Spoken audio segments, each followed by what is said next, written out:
On the table one, Czeska, CENTENO, Philippines versus Rubilen AMIT, Philippines. Ladies and gentlemen, enjoy the matches and thank you for joining us.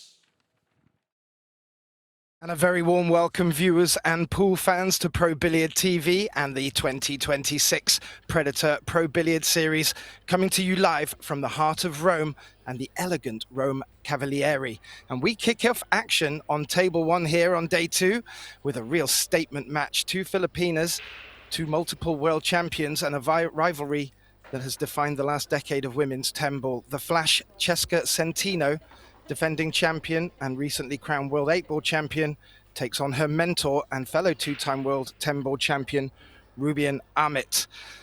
This is a best of 3 sets, races to 4 winner breaks. Our referee, as you can see at the bottom of the screen, the wonderful Bojana Banda from Serbia.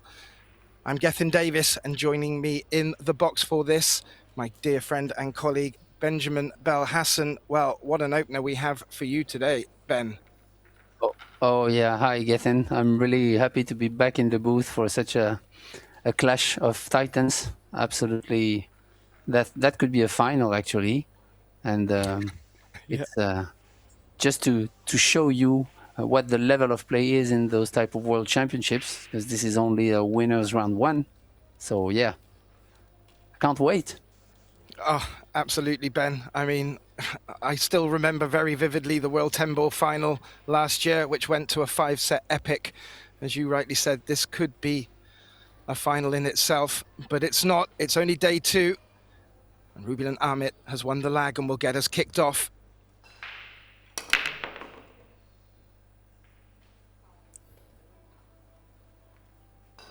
Oh, and the cue ball went directly into the side pocket. First break, and she didn't hit it square, and but you know, this type of hand racking and 10-ball player are maybe more used to break from the center, and then when you have the hand racking, they figured out that it was better to break from the side, and it's not wow, it's not in their standards, but wow. 2 scratches on the first 2 shots. Well, these players know each other very well and are great friends off the table.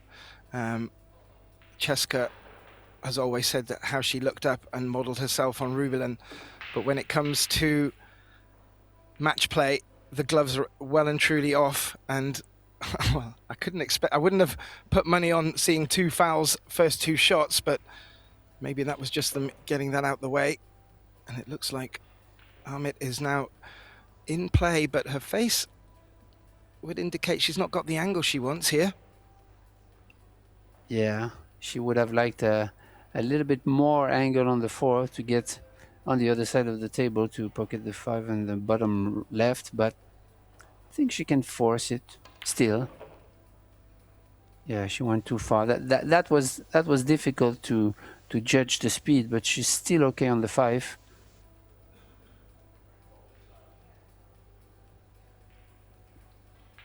Both these players well known for their shot making. We did get to see CENTENO yesterday in her opening match on this table, and although her position play sometimes faltered, she was very much able to put herself back in prime position in quick fashion, so she'll be looking to come into this with a good bit of form. It'll be interesting to see how AMIT takes advantage of the ball in hand here. So far, so good.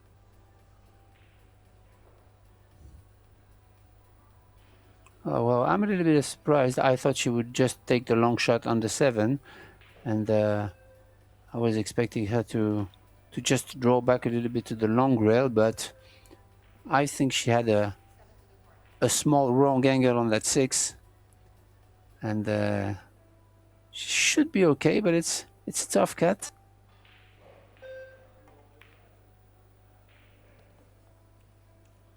How's the cue ball?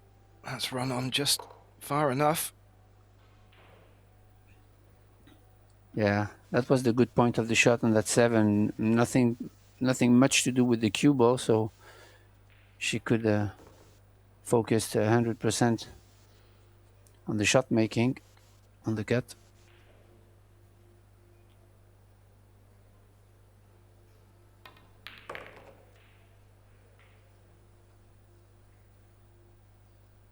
Wow. And following Amit's scratch off the break, she would have been surprised to see herself coming back to the table so quick. Even more surprised to be greeted with ball in hand. Wasn't the easiest of patterns to take on there, Ben, but she's done it very well and gets her account off first. Takes a 1-0 lead and will get the second break as well.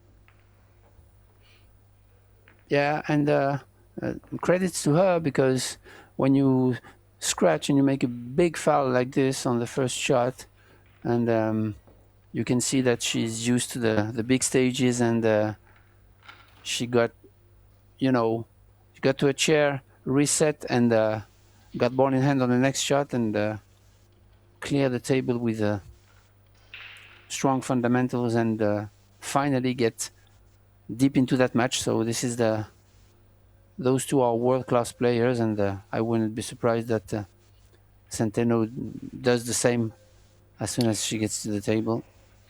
Yeah, I agree, Ben. I would have to say on paper, CENTENO comes into this match very much the player in form, especially after winning the World 8 ball just a few days ago. Amit will know exactly what she's up against. Both these players will be very respectful of their opponent, but this is the best possible start. She will not want to scratch this time. Ooh. Yeah, again the same aiming on the one ball, a little bit to the left, caused the cue ball to track towards the side pocket, but luckily the 9 ball was there, and she made that 9 on the side, having a shot on the 1, but look at the 2 ball getting. Yeah, it's a little bit blocked. She came around to have a look to see if it passed the 5. If it did, she could take it the longer shot on and just play for angle, but as you can see from the overhead, that is not going to be on, so I would expect her to play safety from this. However, these Filipino ladies can be very flamboyant and pick shots out that we wouldn't necessarily spot straight away.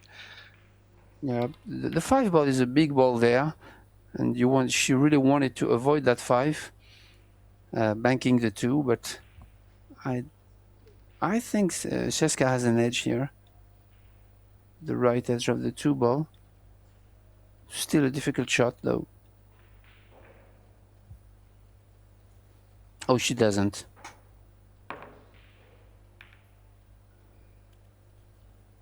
Yeah, this is a good shot. Yeah, swerving the cue ball and getting distance. However, as you can see from that angle, it is onto this bottom left corner. I'm not too sure what value there is in taking it on.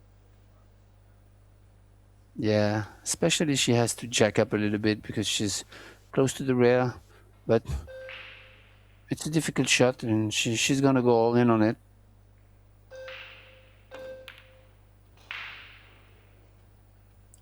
Didn't meet by much, but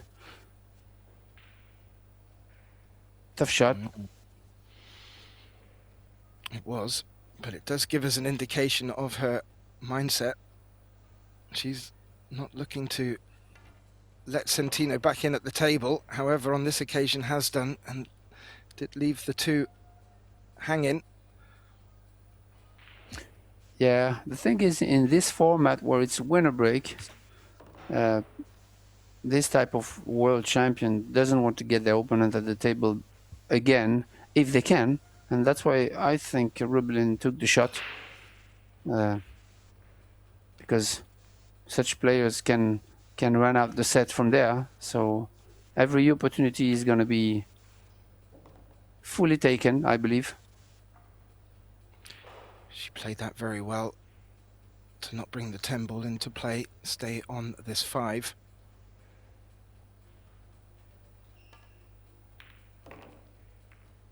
Oh, good shot. Yeah. It looked forever and a day, Ben, that she was going to have to take on the 6-8 combination. Now she's left this 6 a bit trickier. Yeah. Yeah, because it's a tricky shot. The cut itself is tough, but then if she rolls it, makes the cut even tougher. So yeah, I kind of like that shot, where she plays a kind of two-way shot here, banking the 6 and try to use the 10 ball as a cover, but didn't succeed. Well, I did have the pleasure of watching Cheska's first match, and I think she made 3, maybe 4 banks without a miss. She was a highlight reel machine in that match. So I can understand why she took it on with an element of safety. It's actually worked out in her favor here as well, because yet again, Amit's missed that and left the 6 ball over the corner pocket. Yeah, good effort from Amit there. It was a tough shot, and she didn't miss it by much, but that was a tester. Ooh. Not much to work with there, Ben, and with the cue ball up against the cushion. She might have to take the 8, a longer 8, and go back and forth for the 10, just to roll the 7.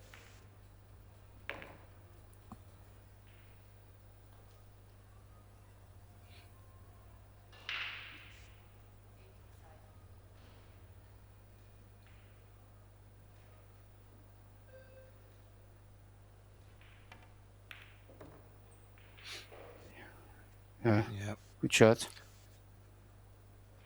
Nicely done. A good response.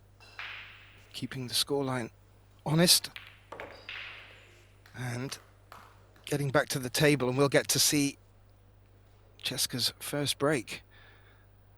And be interesting to see what she learned from yesterday's match.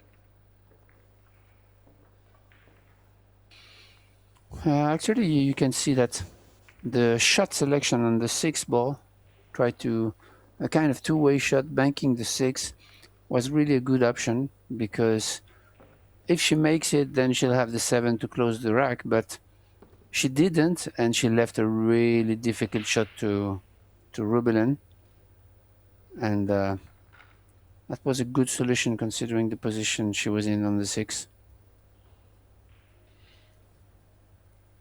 Just had a look at the stats as they're already coming in. If you want to keep your eye on the statistics as they're coming in live, do visit probilliardseries.com/live stats, where our dear colleague Michael Salmon will be keeping you updated with all of the percentages and all of the facts and figures. And an unsuccessful break. So both players just struggling a little early on here with the hand rack. This time, no shot available on the 1, you'd have to say, but good cover, and that 2 and 3 ball looked quite tasty to put the cue ball behind if she really wanted to lock CENTENO up. Yeah, but it's not as easy as it looks, because you're going to send the 1 ball in an area where it's going to be open like this, so you really need to be behind the 2. Yeah, so that's exactly what happened. It was a tougher shot than it looked, because the 1 ball wasn't like safe, so she really needed to be behind the 2 ball, and she's not. She didn't left an open shot, but she actually left something to maneuver to Cheska here. I think she called the 1 off the 7. Oh. That's what she did. Wow, she went aggressive. Offensive.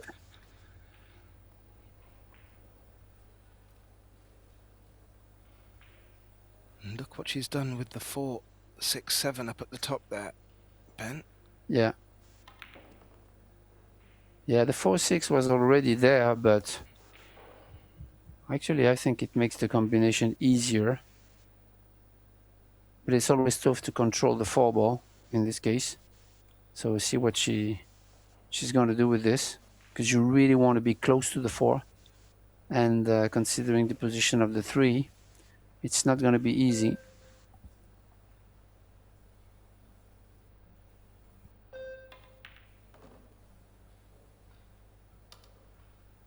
Yeah, maybe she's gonna go for the zigzag here. I don't know if she elected to play low or high, but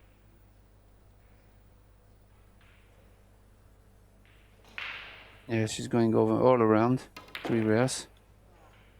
Oh, Yeah, but the caught thing the is, yeah, on those slidey tables, going 3 rails with inside like this, the curve is gonna lead you really flat, and it's really tough to turn like this.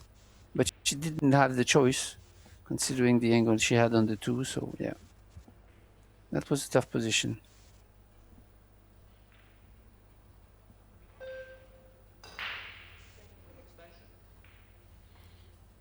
Yeah, shot clock was just starting to breathe down Rublin's neck. Calls her extension. Still not immediately obvious what she's considering here. I didn't know she could draw off the 4 into the 6 and try and keep the cue ball up on the top rail. Doesn't look like it. Yeah, I think she's gonna create like, that was a good idea. I don't know if she got it, but the thing is, you really leave the 4 ball near the pocket, and the jump shot will be available. Like, it's a standard jump shot. So this is why I don't really like this type of safety where you let the object ball really close to the pocket, unless you are glued behind the ball.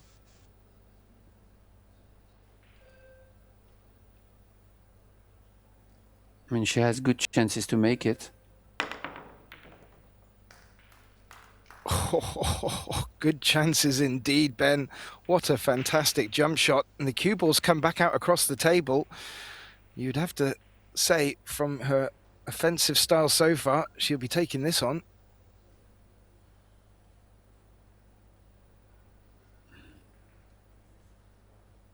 Yeah, when you play offensive player like Cheska, you really want to protect the object ball from an offensive shot. She's gonna go for it for sure. So wow.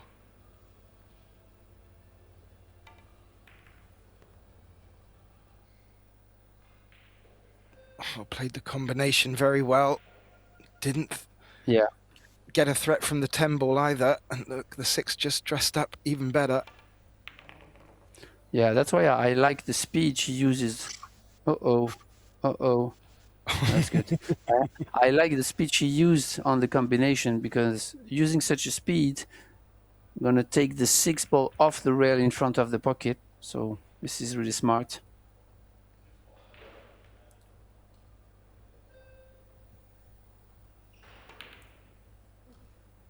Oh, Jessica. Yeah, sometimes you pay the price of being like a fast player, but this is her style. I mean, this works. style, this style allows us to make the 5 ball early in this rack, but sometimes you pay the price. And obviously she knows it. In these races to 4, though, Ben, that could prove quite costly, because that will bring Ruben back to the table with a break. And okay, she's only had 50% success, and the first break was a scratch, so a bit of a mixed bag for her so far. However, it's only going to take one good break and find herself on the hill, and CENTENO is going to find that these short sets are, they're really going to creep up quick.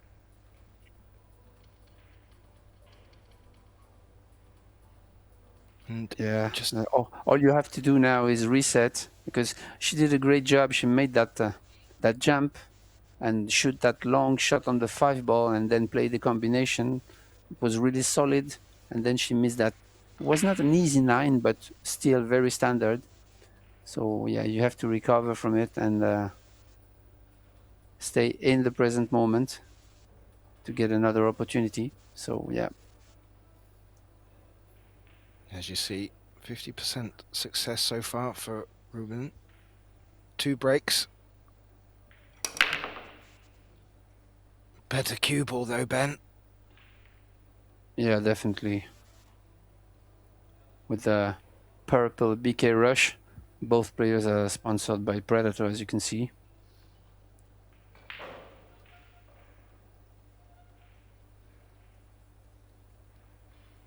And the 4 is blocking the potting angle for the 1 ball.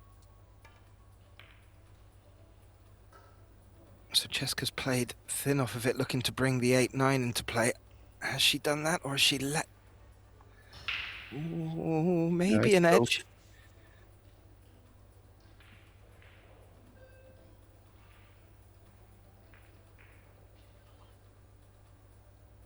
And just for our viewers new to Pro Billiard TV, we're streaming 4 tables for you. Table 1, 2, 3 and 4. Matches underway under all of them. We'll try and keep you abreast of some updates on the scores as well. What a shot from Ruben here. This is where a world-class player stands. Being able to choose the right speed and play a kick safety like this.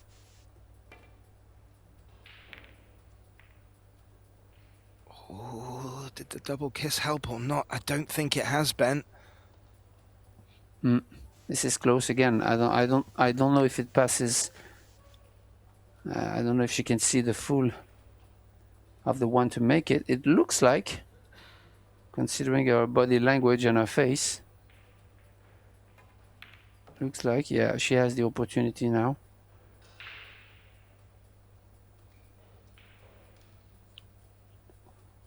A little bit of inside English in that 2 ball to reach the line of the 3. She would like to be back to where she is now.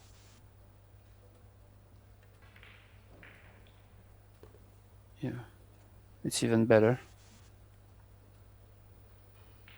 She went a little bit too far, actually.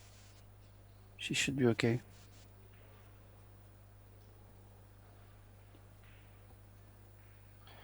The balls do look quite nicely spread, Ben. You feel that a good 5 to 6 is really the focus for her run out here. Yeah.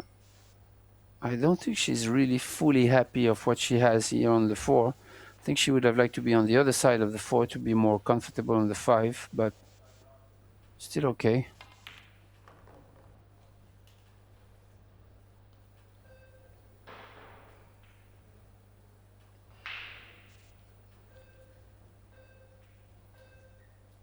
Yeah, that's exactly the same type of situation where you can't really go 3 rails here.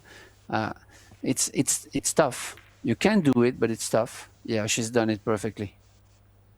Whoa. Oh.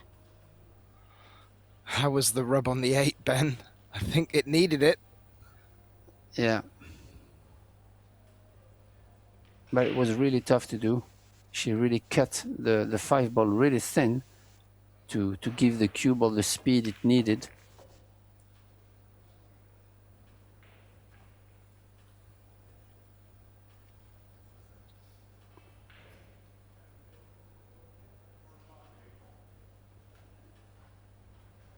Now this is not easy either. Oh, she chose to go follow. This is that Nice. was one option. And a nice angle. She may need to just... I was going to say she may need to punch it to get it out center table, the cue ball, but she's just looked at the long 9 up to the top left. Not needing to do as much with the cue ball then. Yeah, less effort, straight in shot, stop shot on the 9. It's a lot better.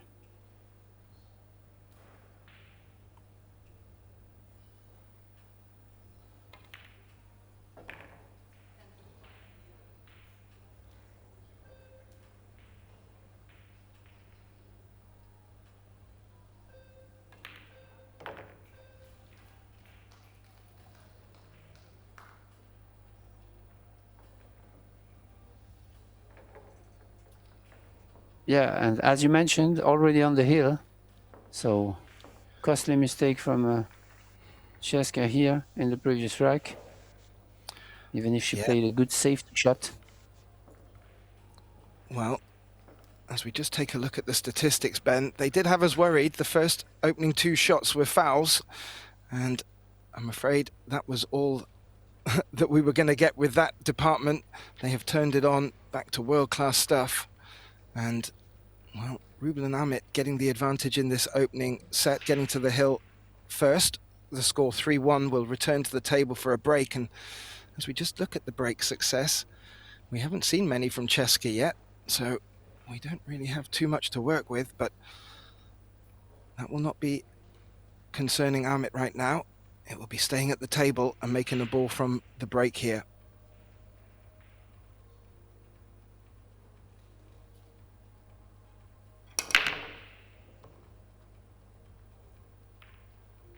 Yeah, this is mainly the reason why pros really choose to break from the side, because you really have the chance, even with the hand rack, you really have the chance to make one on the side. So that's just exactly what she did.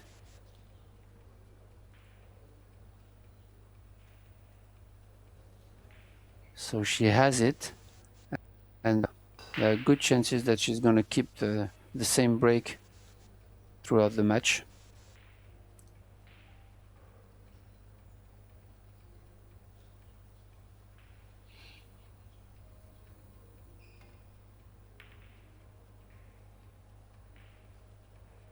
Oh. I'm not sure, Ben. I Yeah. don't think the cue ball's come enough.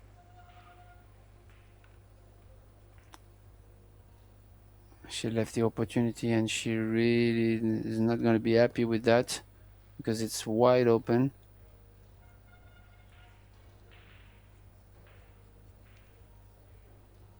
It's still a lot of work to do for Cheska here. The 5 to the 6 also.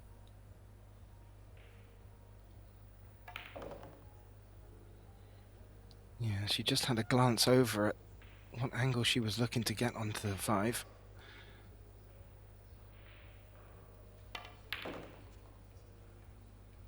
Wow. Didn't maybe get as much action as she hoped from that cue ball. Yeah. But it was tough. It was a long shot, and she actually needed a stun draw to get back, so she's still okay. Yeah, that's the key shot of the rack. Wow. And that little bump on the 8 has helped wonderfully. She does like to make short work of her run-out spin. Yeah. Also, that 6-7 was the stun with the touch of right was really perfect.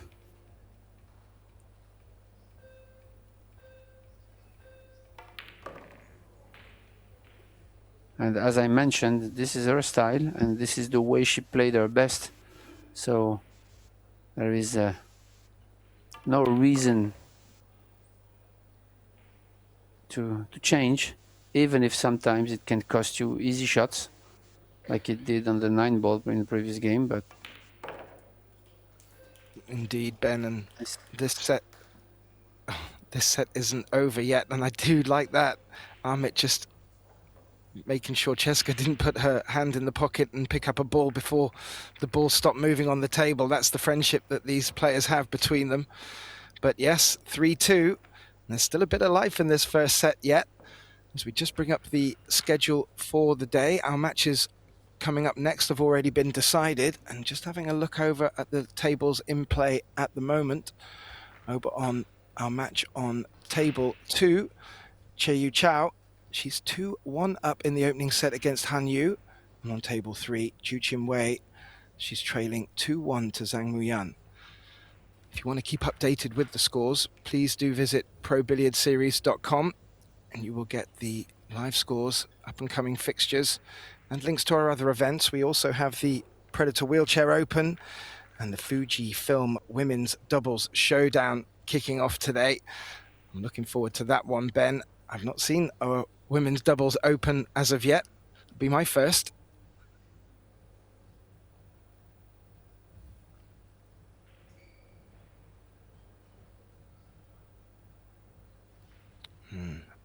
Bojana Banda just getting this set up. Cheska with no glove, putting a little bit of chalk for lubrication. And how can she now deliver?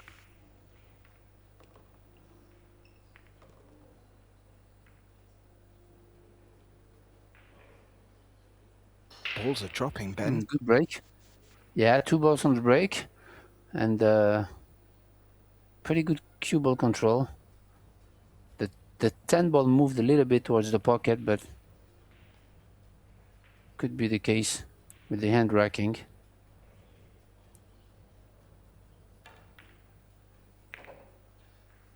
Yeah, I was gonna say I'm curious to see which path of the cue ball she will take, because that was tough, but I didn't have the time to think because she plays so fast.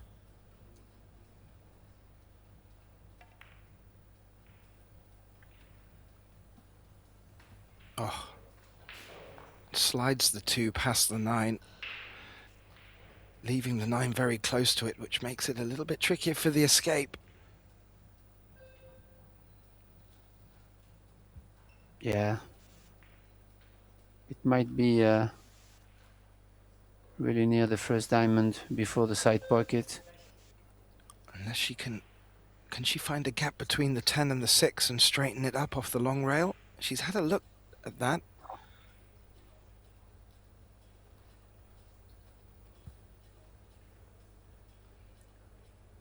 Oh, she has the one rail to the short rail, so yeah, this is even better.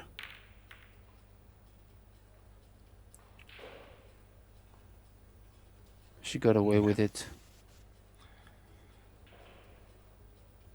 And she has, and just looking a bit forwards as well, Ben, that 5, there's some distance between it and the 7 if the combination is to be taken on.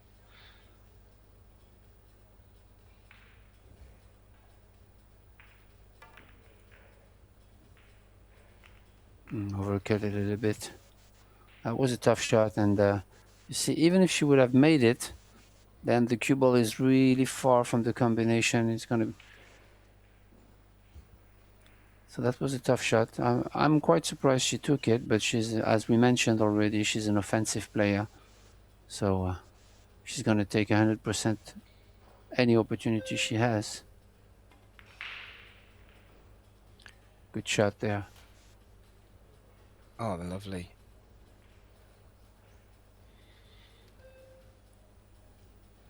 Yeah, and that's the thing that can daunt the opponent. When Cheska gets to the table, you feel that she could take on and pot anything. It really does put your opponent in a tough position when it comes to the safety game. But Rubelin has played a corker here.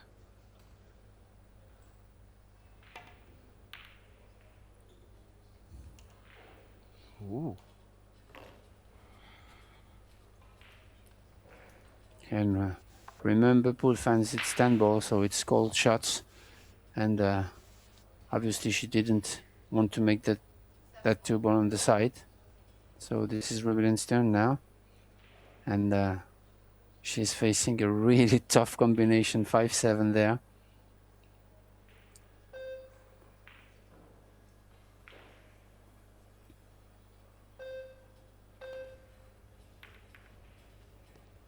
Good. Oh, nicely done. And yeah, held for the 5 as well. Yeah, the speed was crucial, and I think she did want to hit the rail first, just like she did, to maximize on chances to make the combination. So this is really a great shot selection and shot.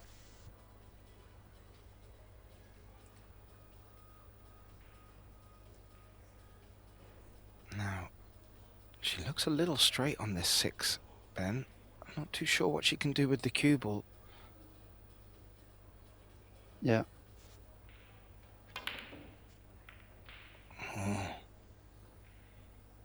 Yeah, it's always tough. Throws into the rail, straight in shot. She really had to follow 2 rails and go back up for the 8. That was a tough shot.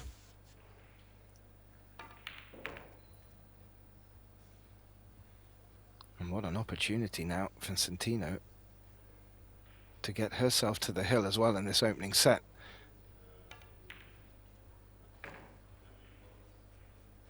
You fancy both of them to tidy up positions like this. But from 3-1 back to 3-3 with the break. Momentum definitely swinging Česka's way here. And this 10 ball to seal it, indeed. We will go 3-3. And, well, you'll have to go with Česka purely because she's got the break. However, as we've spotted so far, there's certainly some swings out there on the table, Ben. Just having a quick look out at the other tables. Some interesting score lines already and some early sets coming in. Savannah Roadrunner Easton, she's taken the opening set against Yunmi Lim. And Olivia Zaleska of Poland has taken the opening set against Chihua Chen. Again, all the scores are available at probilliardseries.com as we take a look at the statistics there. Now deeper into this opening set, we're starting to get a better visual of how the match is going. And look at that, Ben. POP, you can't really put much between them. Yeah. High-rated match, of course, for sure. We had, as we mentioned, 2 fouls in the first 2 shots, but that was it. Yeah, it was. Just to scare us in the box, I think. Yeah.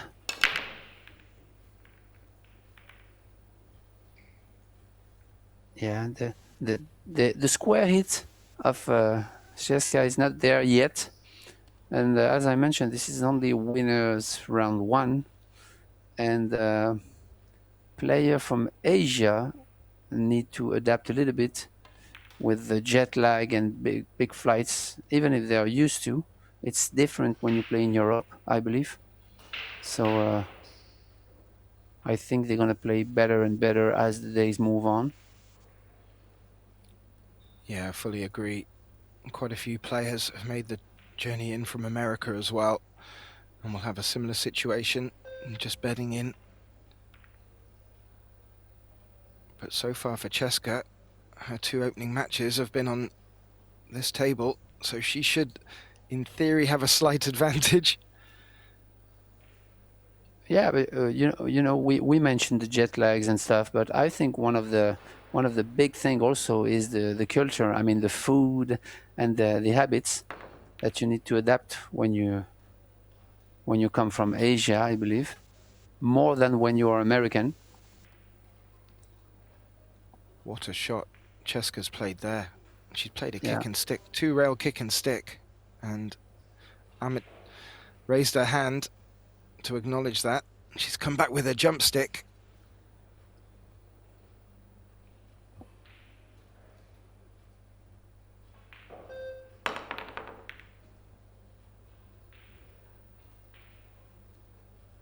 Well, it's a good hit, Ben. And the cue ball good has effort. got into a handy position.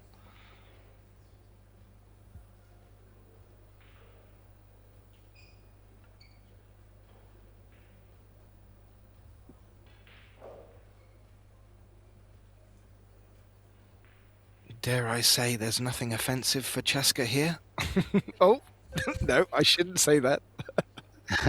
No, I think she just called just in case, but she's gonna zigzag that 2 ball. Oh no, she went for it. Wow. I didn't think she could go for it, but oh, did she leave a little gap between the 6 and the 9, Ben? It looks like she has. yeah. But that was really offensive. That was really, she tried to stiff the cue ball using stand on the cue ball to make the 2.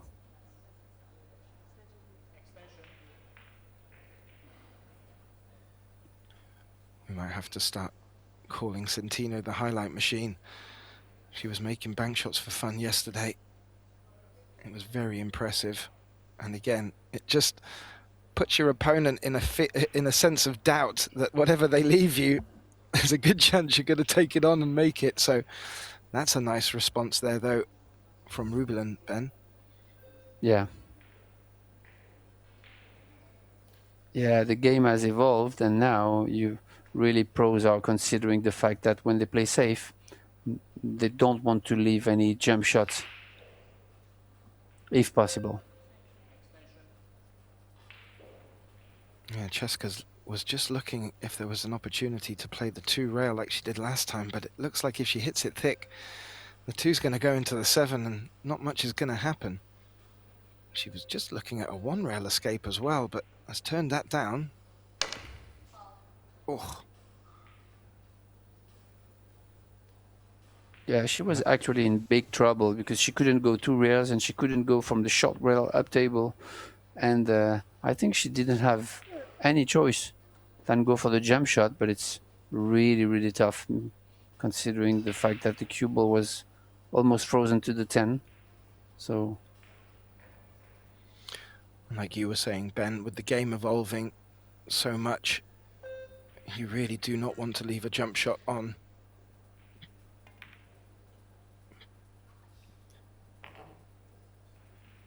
Ball in hand, Hill, opening set. Rubelin couldn't have wanted more reward from that safety. What can she deliver here?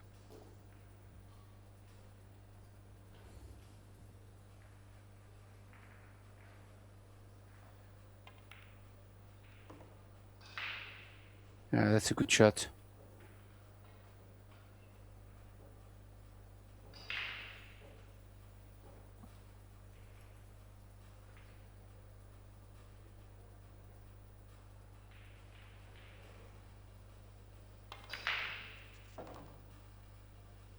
Oh, that was nicely done as well.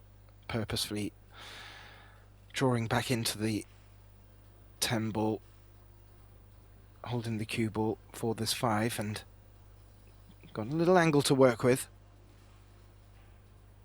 Yeah, still tricky because she has to jack up above the 10, but should be okay drawing back between the 7 and the 9. Yeah. Good enough.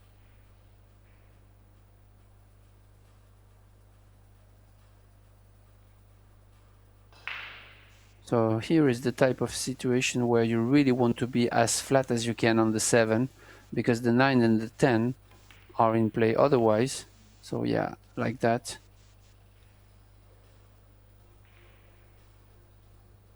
This is perfect.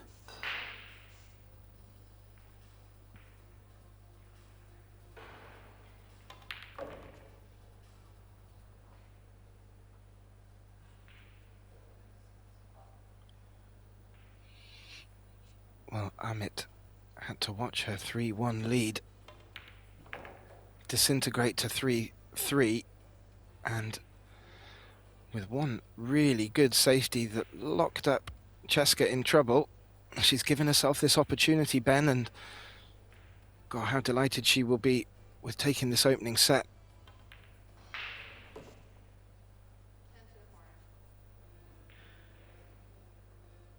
Yeah, good run out from Rubelin here with ball in hand. Tricky position from the 3 to the 4 and then the 5 to the 6. So yeah, nicely done. Nicely done indeed. And that will put the first set on the board for Rubelin. And it looks like Cheska with the opportunity between this and the second set beginning has taken the opportunity for a timeout. I would suggest that Benjamin Belhassan and myself will join them, and we'll be back very shortly for the start of set 2 action. And if you want to keep updated with the scores and live action on the other tables, please do visit ProBilliardSeries.com. Don't go anywhere, ladies and gentlemen. We'll be back very shortly for set 2 action.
And a warm welcome back, ladies and gentlemen, to the Banca del Fucino WPA Women's 10-Ball World Championships. You join us for the start of the second set in this winners round one matchup between Cesca Centeno and Rubilan Amit, the all-Filipino affair. My name's Gethin Davis, joining me back in the box for this second set. Benjamin Belhassan, and Amit did take the opening set, so she leads 1-0. Yeah, and we have to say that we had a high-level first set in terms of kicking, safety battles, 2 early fouls, as we mentioned already, but that was a high-level set, and Rubilan took ball in hand on the last game and ran a touchy rack to win that set, so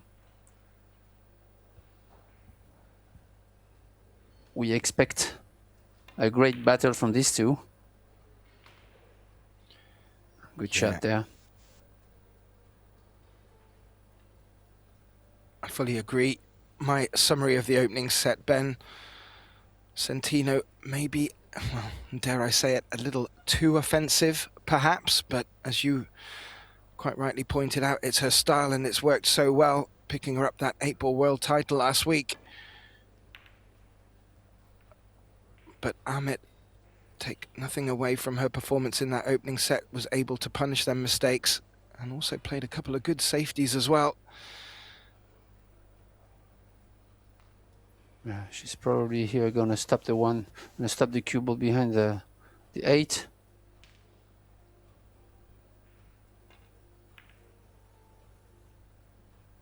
I like the way she just played. It's a much better way because you use the 2, 5, 7, and 9 as blockers also. You widen the range of the safety. So this is percentage play from this world champion, and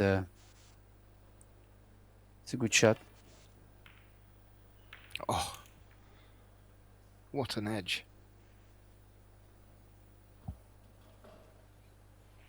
That has worked out very nicely in the sense of it's given nothing for Rubilan to attack, and the options for playing safe from it are not too obvious unless you can see full ball.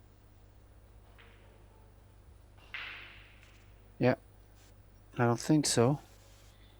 It's a tough situation. She's gonna cross bank that one, I believe. Yeah, like that. Yeah, that's the only thing she could do. But yeah, that. I mean, she wanted to go to the long rail and then into the 6, but that was really close, and she played a really good shot there.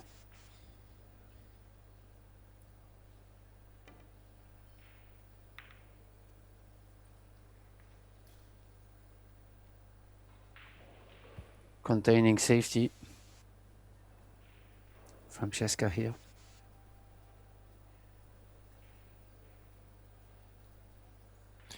Yeah, I've been following these two players for well over 10 years now, Ben, and it has been very interesting. Oh, the cue ball.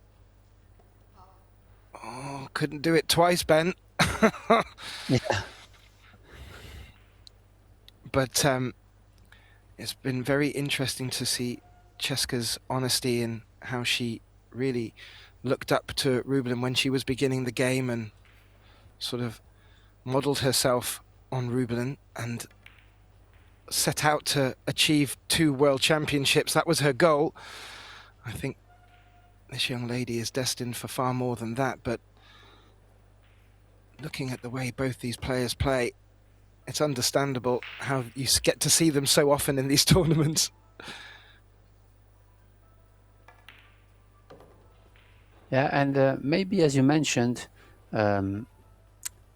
Cesca took Rubilan as a model, and maybe when she faces her, it's a little bit more difficult for Cesca than for Rubilan, when you have like an icon and a model like she had, to try to put the effort to win. But Centeno has something about her which is very hard to put your finger on. It's sort of a mixture of determination and and confidence coupled with her risk taking, it can be very formidable for any level of opponent when she is firing like that. As we have said, it can tend to result in an unwanted error now and again, but it really does work well for her.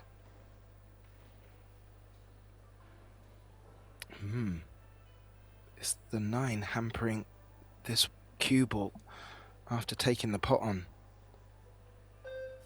Yeah, because she was straight on the 6. And she played a great shot there. She was straight on the 6, and she chose to draw with English instead of going forward 2 rails and try to catch the line of the 7. But she played a great shot on the 7 to recover.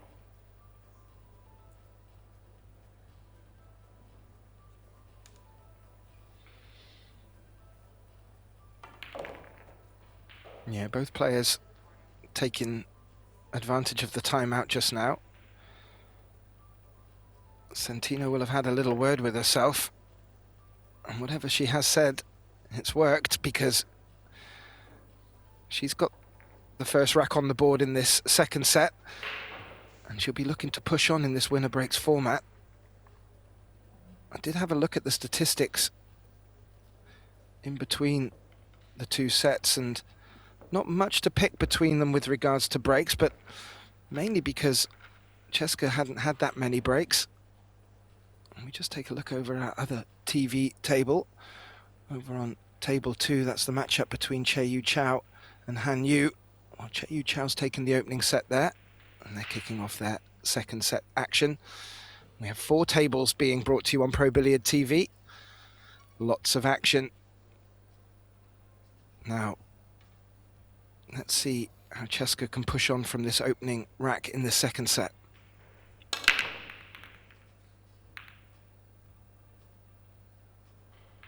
She got lucky that the 1 ball prevented the cue ball to go directly in it. No square hit for the moment for this lady. It looked like she hit it harder though than the previous breaks.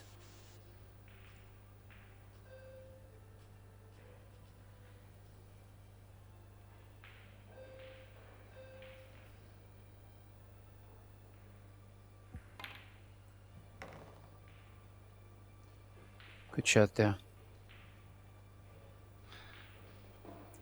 Yeah, I don't think the 2 passes the 9. And I'm not too sure what she would leave herself on 3. Yeah. It's close because the way she's pointing at the 3 makes me think that she can like make the 2 and follow, but she called it in the corner, I believe. Oh wow. That means she's gonna have to use a lot of insight.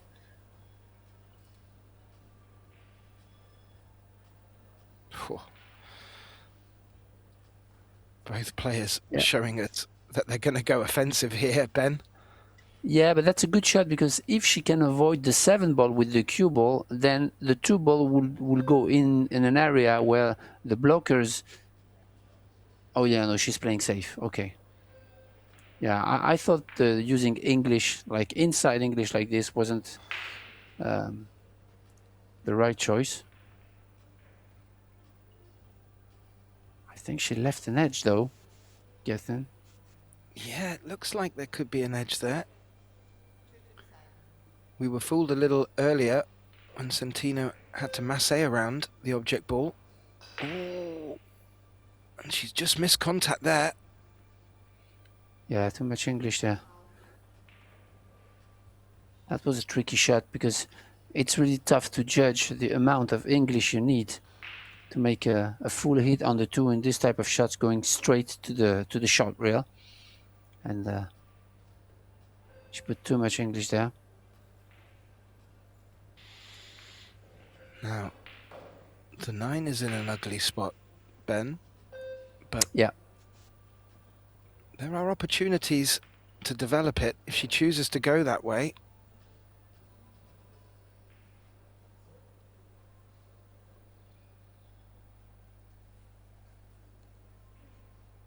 I say opportunities, I've only spotted one playing off the 7 into the 10/9. Be interesting to see what Amit's picked up here.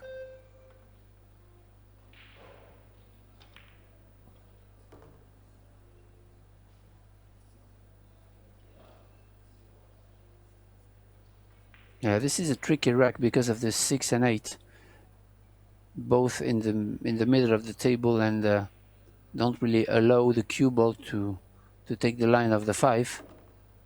So she has to go 3 rails in between the 5-6, which she has done. That's perfect. Good shot there.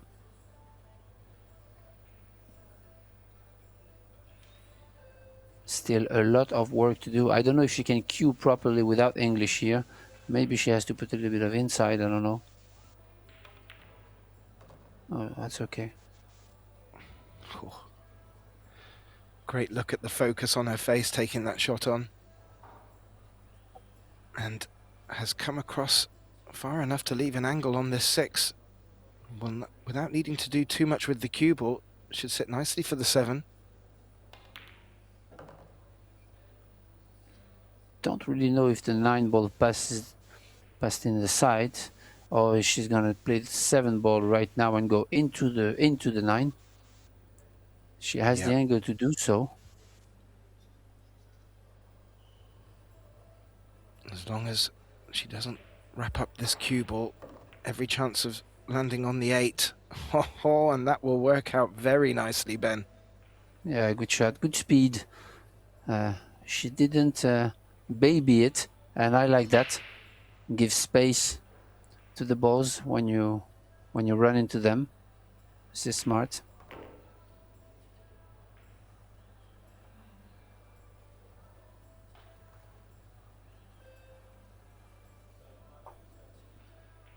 Again, a great run out from Rublin there.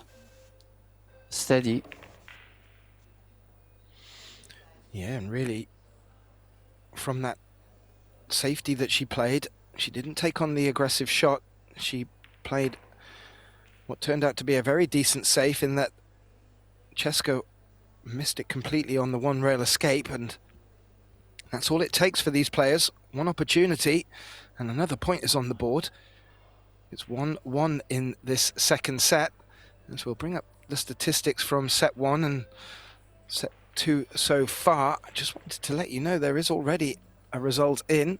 Savannah Roadrunner Easton has taken a 2-0 win over Yeonmi Lim and has booked her place in the next round. There is another American in this winners round 1, Sophia Mast. The Pink Dagger, she's taken the opening set against Silviana Liu and is also 2-1 up in the second set there. All scores available on ProBilliardSeries.com. And the statistics, if you just add /live stats, then you'll get not just the statistics for this match, but also for the match underway on table 2. We'll bring you back to the action here. Rublin Amit to break. Currently 1-1, but is leading 1-0. Yeah, with a player overall performance way above 800, which is a great performance so far. Absolutely. They're the sort of numbers that can get you through to finals and beyond.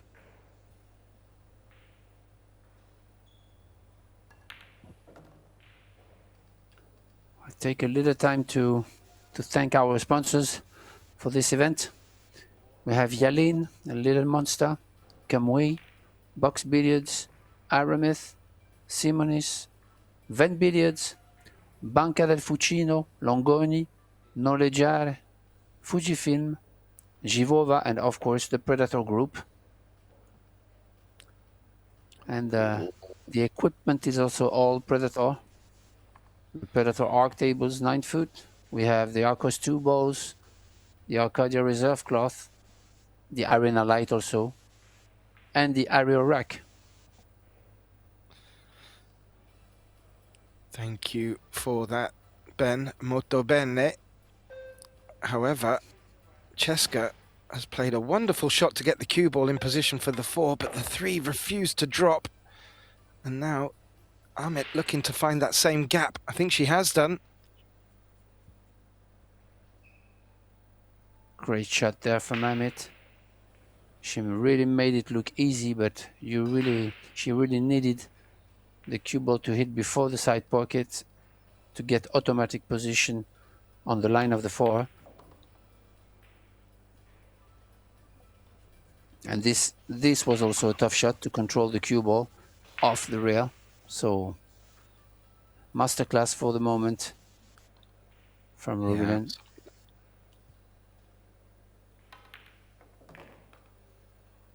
She does make it look effortless, Ben. Her shot selection, very quick to be made. And doesn't look like she's going to be missing much at all here. And is really putting it up against the flash.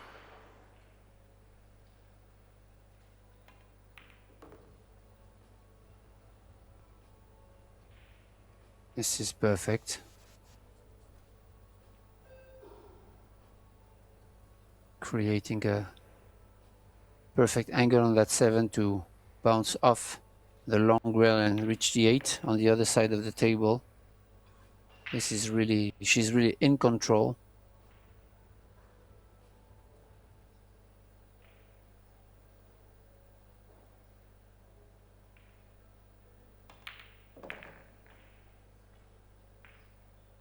Yeah, in control and in the flow. Cheska coming back from the timeout, taking the opening rack in this second set, but I'm not too sure how to describe it, but Rubilen just seems to have picked into another gear, if that was even possible.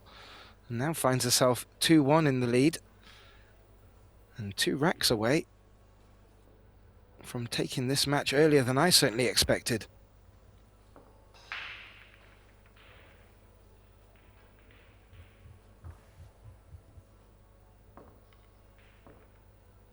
As we just see action on our other table.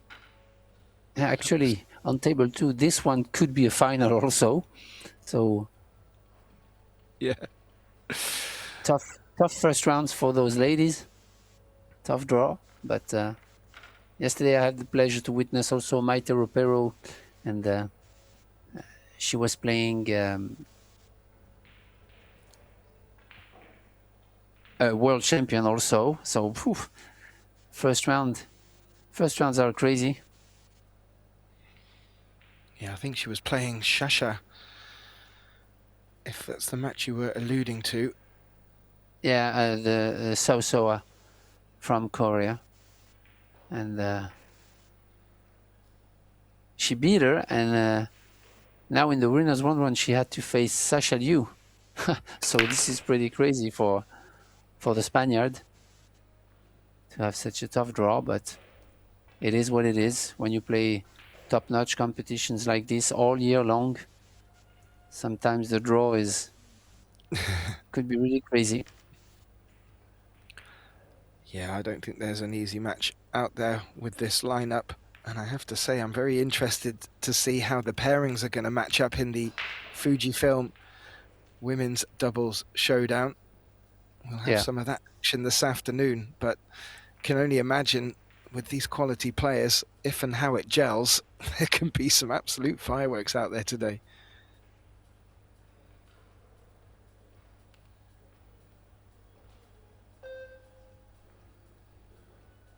So this is the kind of shot where you really want to create distance between the balls, and that's why she used a medium speed to try to create distance. She got away with it. A lot of traffic there.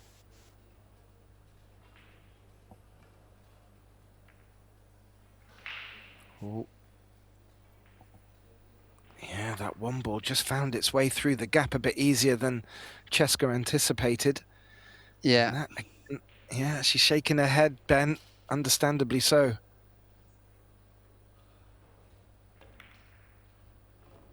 Yeah, she went down so fast on the shot that it was not a gimme at all.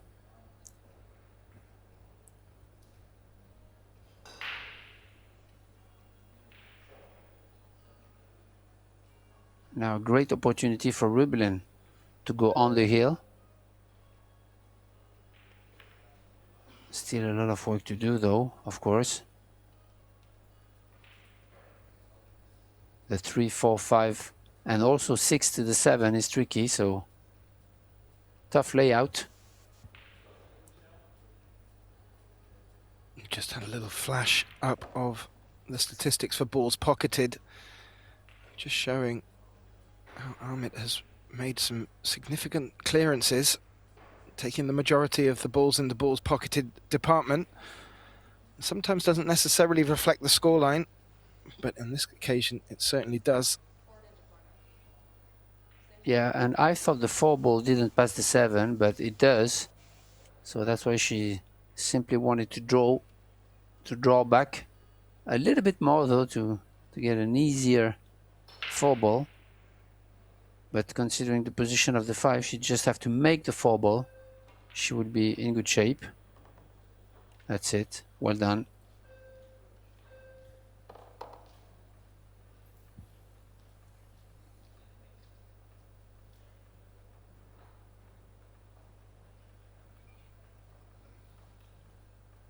So this is where it's interesting to see which line she's going to choose for the 6 to the 7. Probably that straight. Yeah, that's perfect. I mean, you can't get any better on the 6. No, got quite close to it as well, which allows her to do a bit more with the cue ball.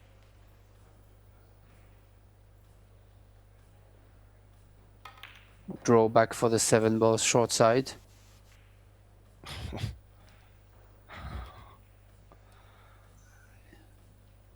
Maybe a little bit too far if you want to be picky, Ben. Yeah, and it's going to be tough to kill the cue ball. I think she has too much angle on the 7 to reach the center of the table directly. I don't know. It's tough to say from here, but she might have to go all the way. Yeah, like that. Oh, wow.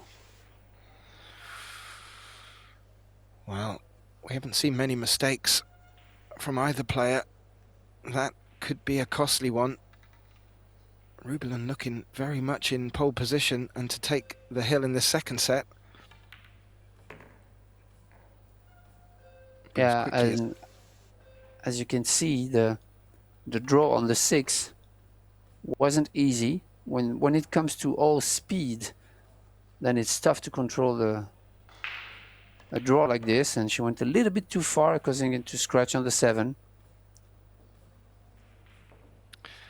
Yeah, a little smirk from Aramith there. She knows exactly what happened there. And, well, she will be a bit disappointed. However, still finds herself in very good position. 2-2, CENTENO to the table. And we were talking about big names with Maite Rapero. Well, there's some other big names already underway in matches. Yasmin Ushan locked at 3-3 against Hon Xingyu in their opening set. And another interesting one, Anna Gradiznik has taken the opening set against Margarita Fefalova. Again, all them scores available for you on ProBilliardSeries.com. And our matches coming up at 1:30. We just had a flash of. I'll bring them back up after. CENTENO to break, 2-2. Second and a must-win set for CENTENO.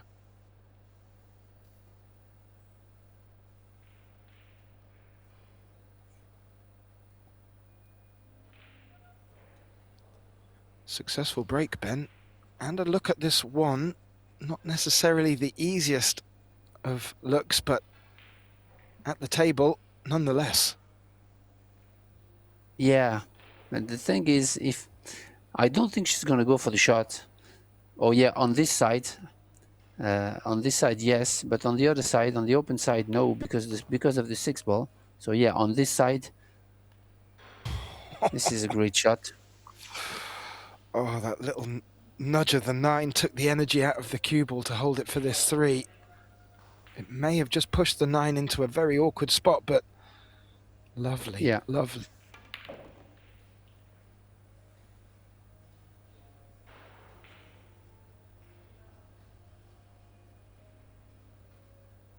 It really could be how difficult that 9 has left itself here, Ben. Yeah, it's a huge problem actually, and if she finds a way to get there, she will. But there is no other balls near the 9, and no insurance if you use another ball to nudge the 9 to get shape on the next one. So I think she would just take the 9 from where it is. But you really have to be close to it to make the shot as easy as you can. So this is tricky. Especially now that she has a really ugly angle on the 6 to reach the 7. So maybe she just nudge the 6 in and take the long shot on the 7. I don't know. Because the 7-10 combination is not really there. Yeah, she tried to Come under. I mean, it's still okay. It was a good shot. It was a great stroke, but a little bit short.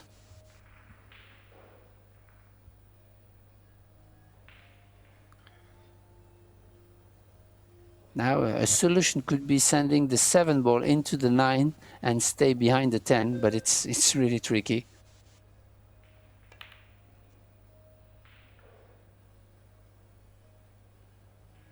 Oh, that looked like the cue ball just took a roll past the 10, and that could be blocking this 7. I think it is. May even be touching the 10.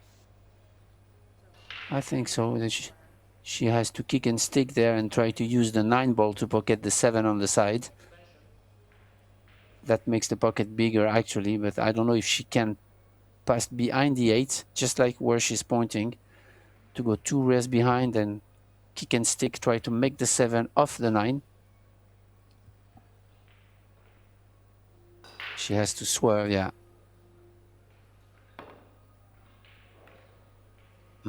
She hit it too thin, but good effort. Oh, look at that 10 ball though, Ben. Yeah, but the 7 ball in front of the pocket, the only thing is she's not going to get a good shape on the 9 unless she go 2 rails behind.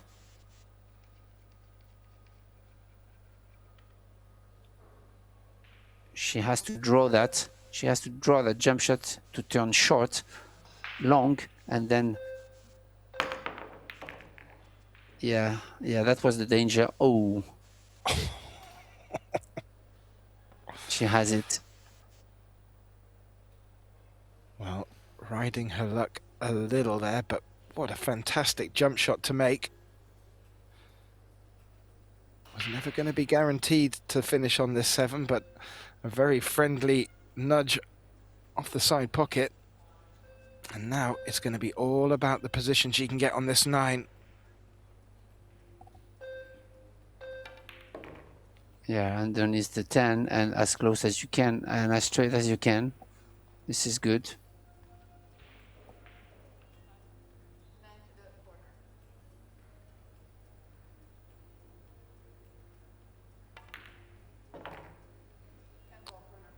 Nice.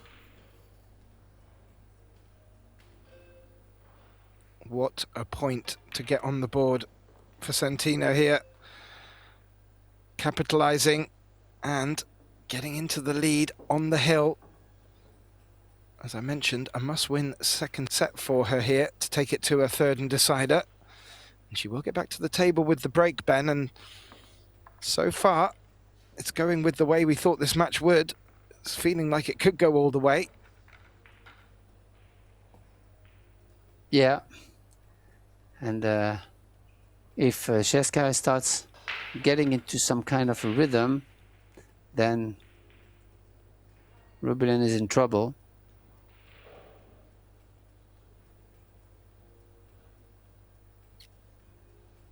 Yeah, Cheska really can ride on momentum and run racks for fun.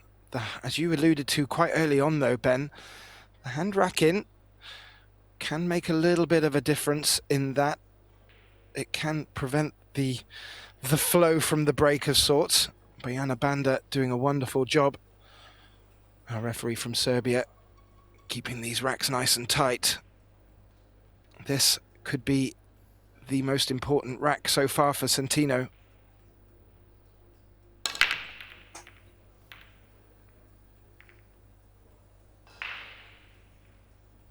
Wow.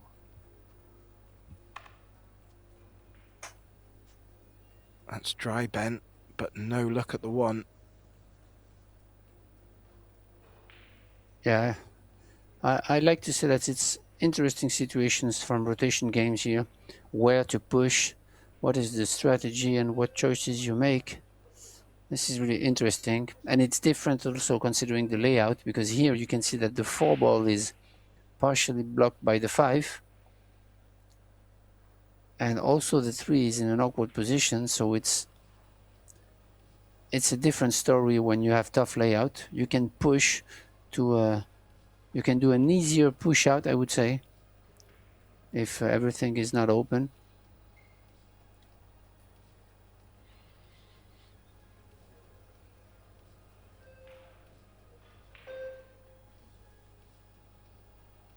Leaving the edge.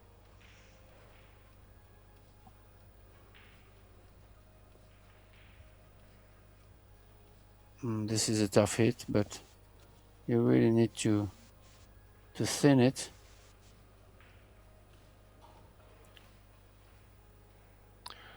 Yeah, and how soft are you prepared to take this shot on? Yeah, the thing is the position of the 7 ball and the fact that the 4 is hanging in the corner make the path of the cue ball a lot more difficult to take. Yeah, that's good. The danger was the 4 ball.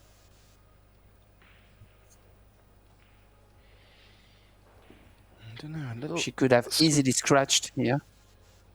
Yeah, a little smirk there. I'm just wondering if she felt the 1 past the 8. It wasn't immediately obvious.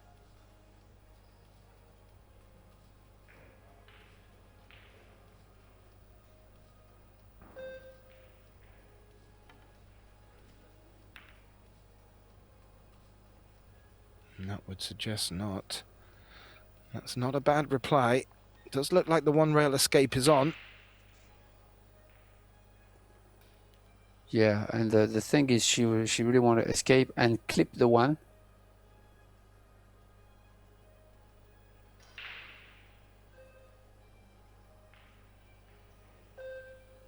Yeah, this is tricky. Yeah, good shot. She just clipped the 1 enough and used the 7 as a blocker. This is world-class big safety. Yeah, very nicely judged indeed. The 1 rail escape is certainly on, Ben, but there's not much traffic to aim for here, though.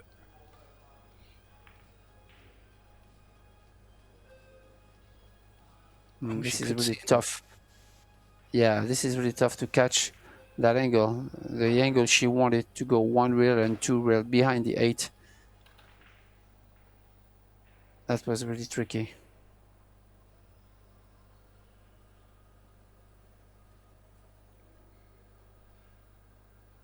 It looked like she was lining up to play the 1 off the 4.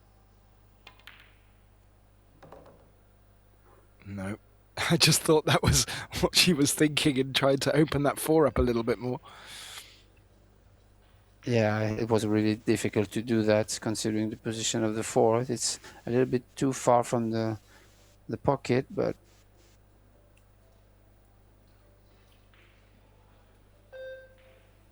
well, that camera angle says the 3 passes the 4.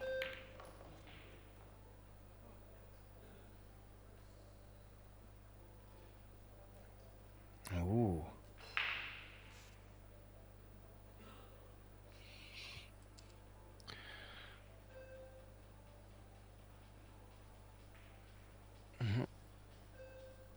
Your guess is as good as mine here, Ben. yeah, but the thing is, you really want to try 5, free it, to free the 4, but when you have an easy safety like this, where you just have to thin the ball and create distance and hide behind the 8, you should go for it. It's not going to solve the 4 problem, but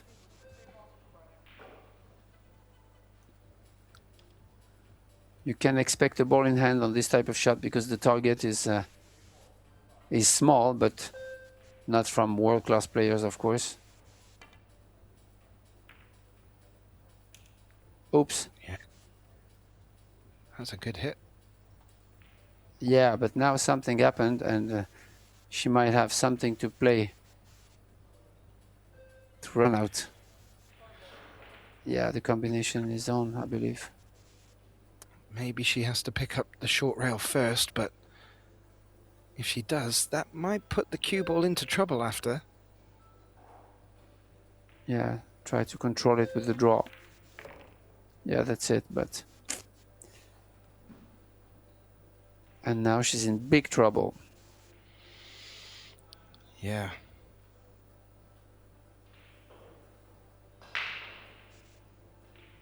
Now, is there a gap to come off the bottom left long rail and come through the 9 and the 5?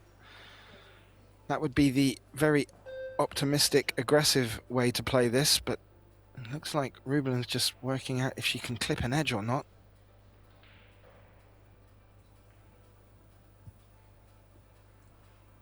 Yeah, this is really tricky. Sometimes, if you can see the full ball, then you can double kiss it, but this is not the case.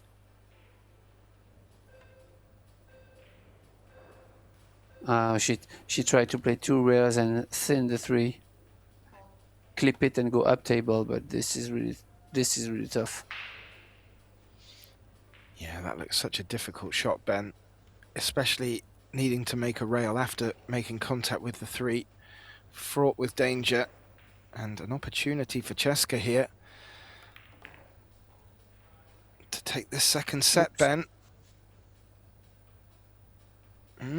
Misjudge a little bit that 4 ball, but that 3 ball, sorry, but she's okay.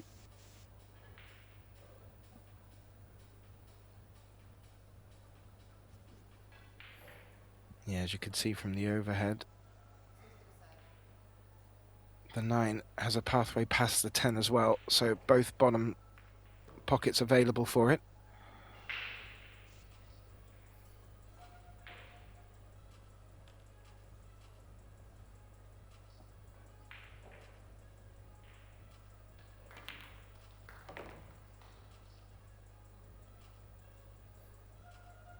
Well, Ben, their 2025 10 ball World Championship final went all the way in a 5-set epic. There really was a sense of destiny written over this, but Rubelin did look like she was going to threaten to take this in 2 sets. However, Cesca, the Flash Centeno, has got herself back in great position here to take it to a 3rd and deciding set. Just this 10 ball.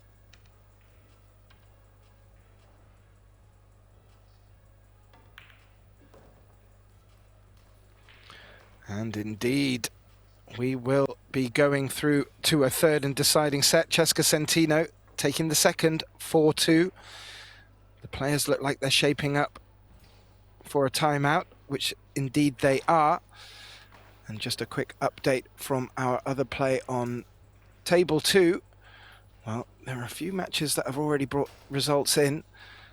2 Americans already booking their place in the next round, Sophia Mast and Savannah Easton, but also the result in on table 2, Cheyu Chow has beaten Han Yu 2-0. Our players are going to take a short time out. Myself, Gethin Davis, and my colleague Benjamin Bell Hassan will also join them. And we'll leave you with the schedule of play for today.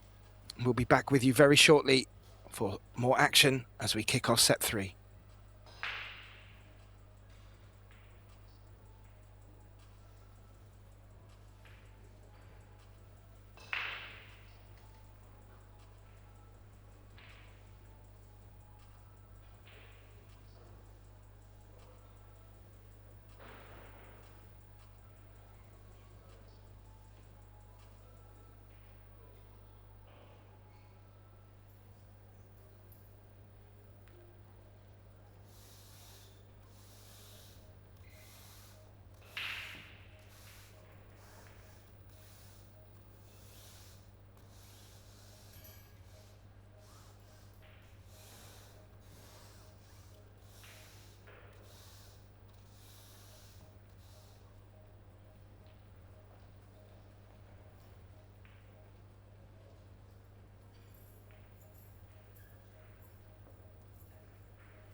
And a warm welcome back, ladies and gentlemen, to the Rome Cavalieri. You join us for the deciding set here in this winners round one matchup between two multiple world champions. Cesca Centeno takes on Ruben and Amit, both hailing from the Philippines. My name's Gethin Davis, joining me back in the box for this exciting finale. Benjamin Belhassan, welcome back, Ben. Yeah, thanks, Gethin. And as you were saying, multiple world champion match here.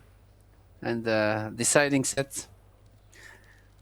A great break from Ruben here. And she made the one. Has a shot on the two. So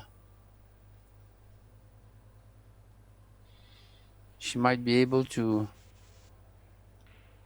start the run. But still, the three ball is in a tricky position. So she might have to draw back all the way. Yeah, like that. This is crazy good. Oh, wow. I think any thicker a contact on that 10, Ben, it would have been on this three ball. Yeah. However, oh.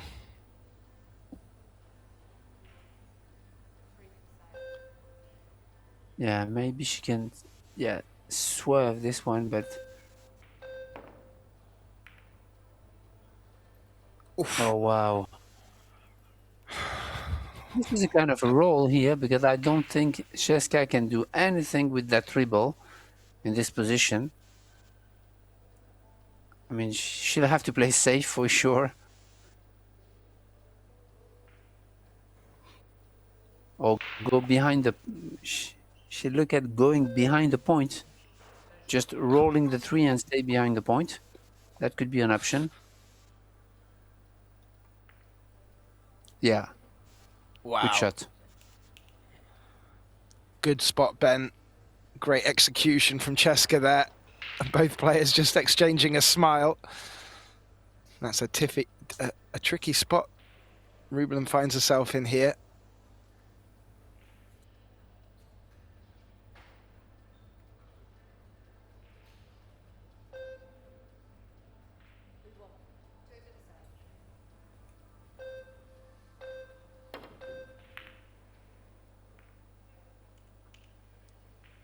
Oh, Good hit. Yeah, she chose the good speed to try to create distance. That's one of the only thing you can do on this type of shot. But wow, this is crazy. That's the type of shot I was talking about earlier. Her style allows her to play this type of shots like if it were easy, and it's definitely not. So yeah, there is a price to pay, but she's one of the best players in the world with this style. So I think there is no reason why she would change it. Absolutely not. She just had a little look to see if the 7 passes the 10 as well. She might have intentionally or unintentionally opened that cluster up, and more importantly, she stuck herself in trouble here, Ben. Yeah, but the jump shot is not a big thing, especially when you don't have to travel the cue ball around. Just she's going real first. Oh wow. I really thought she would jump this, but because she's gonna lose the cue ball there for sure. So I thought the jump shot was a better option, but yeah, I agree. Cesca had to play that so softly if she wanted to hold for the 7.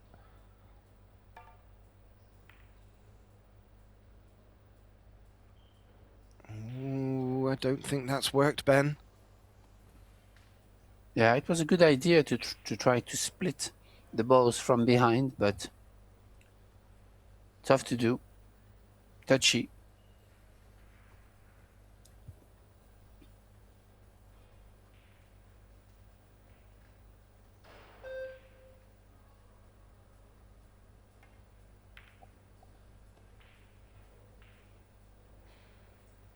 Played that a little bit thinner to ensure the cue ball came back across the table. Doesn't need to do too much here with the cue ball either, Ben. Just draw back a roll or two. Yeah. And I'm really surprised she didn't jump that 5 ball, but maybe she had a little bit of an angle, but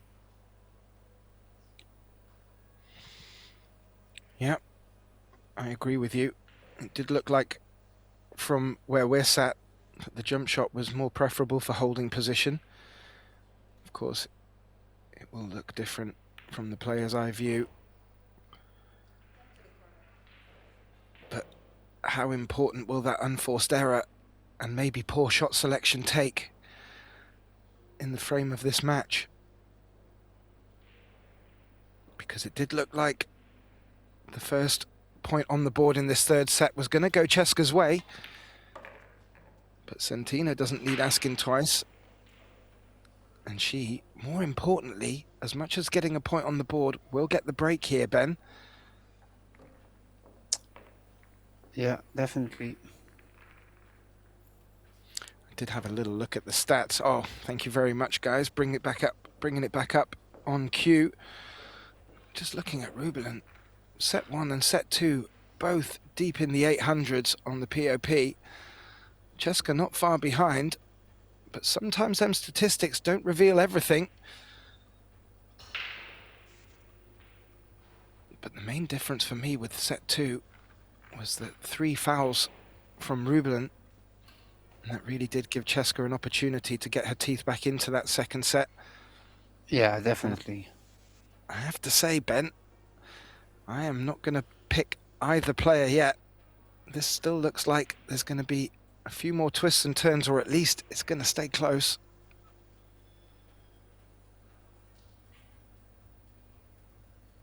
Yeah, a couple of unlucky scratches from Rubelin. I don't know if you remember when she played a safety on the 1 ball and touched the 8 ball, and the cue ball went directly to the top right. Giving ball in hand on such a situation was tough from Rubelin, and that was pretty much the start of the comeback in the second set from Cheska.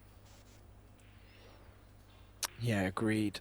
There was also a very difficult one where she took on a thin cut on the 7, and the cue ball traversed into the bottom right pocket, and I'm sure Rubelin will have put that out of her mind as she came to the table to break there, but has not been rewarded with making a ball off the break. I don't think CENTENO's got a good look at the 1, though.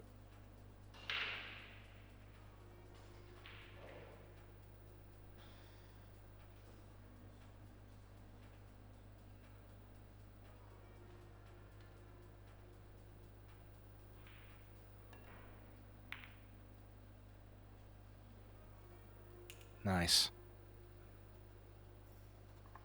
Judged that very well. Yeah, definitely. Avoiding the kiss and choosing the right speed to use the 7.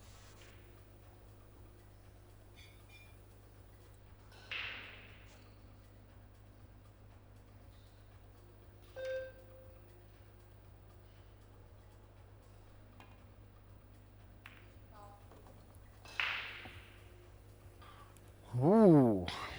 She came to the table there, Ben, with both her jump and playing stick. She elected to take the playing stick and use a rail, but she's missed contact on this 1, and what will that bring for Cheska? Yeah, because she really wanted to thin the 1 and separate the balls, and she thought that she could control it. But the problem is, when you play on new balls, new cloth conditions like this, it slides a lot. And when you play a rail first, like with an open angle, just like she did, it slides really a lot. I mean, it's really tough to judge the opening of the rail, and yeah, it slid too much, and she missed the 1. But I think that was a better option than the jump shot this time.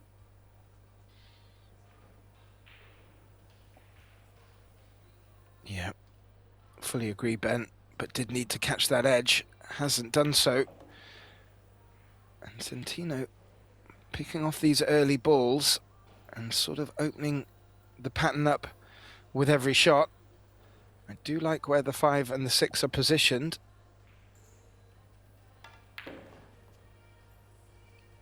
Yeah, and this is important. This is really important, this shot getting, that she create the angle of the 4 to be comfortable on the 5, because she definitely didn't want to be frozen on the rail to play that 5.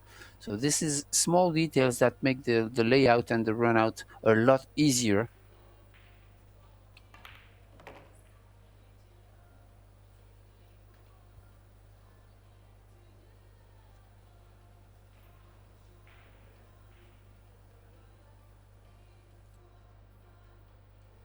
Yeah, just looking at where she wants to finish with that cue ball for the 8. Doesn't want to leave it funny to get position on the 9.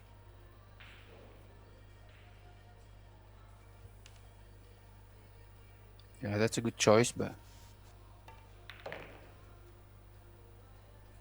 yeah, good pace. the danger when you come across the line is always the speed, and the speed of this shot was perfect, so no trouble here.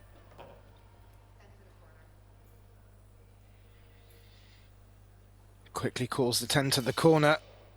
This to bring the scoreline back to level in the 3rd deciding set. Nothing to pick between them at the moment. But CENTENO will return to the table with the break.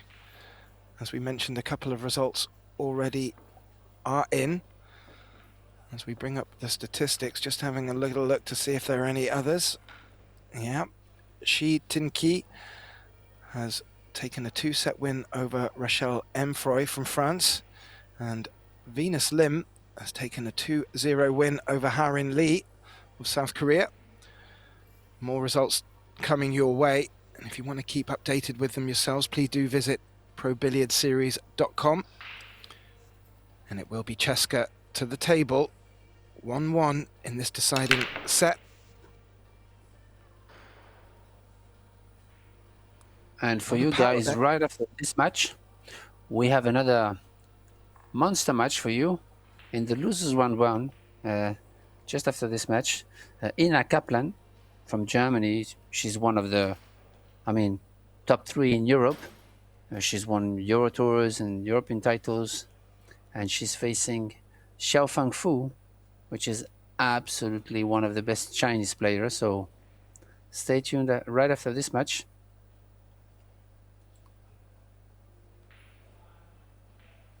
Yeah, Ina was put into the losers bracket by the player at the table here, Ruben Aramith.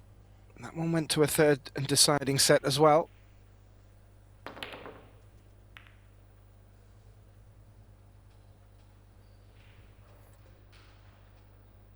She looks a little surprised at what happened there. Yeah, she kind of rushed a little bit the situation here, because the layout was tough, and the 2-ball wasn't a gimme. But now if she makes this, yeah, that's a good shot. This is exactly what has to be done to clear the rack and give herself a chance to run it.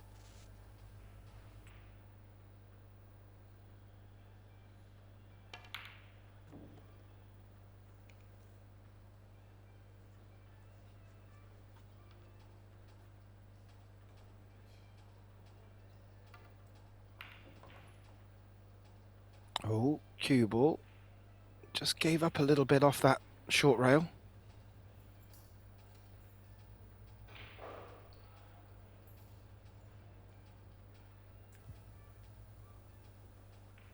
Yeah, that happens often when you have, as I mentioned, slidey tables. When you play high ball, then the cushion doesn't give the power it's supposed to. That's why she came up short on that 4-ball. Just rode her luck a little bit, running the cue ball around the angles. As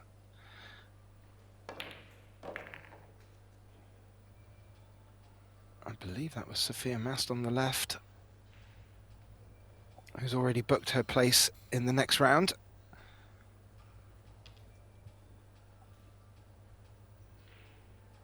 And watching on over this enthralling match we've been gifted with here, kicking off day 2. Oh, Cheska's face would indicate that she just didn't get enough of that cue ball and has left this 7 ball a bit trickier than she'd hoped. Called it.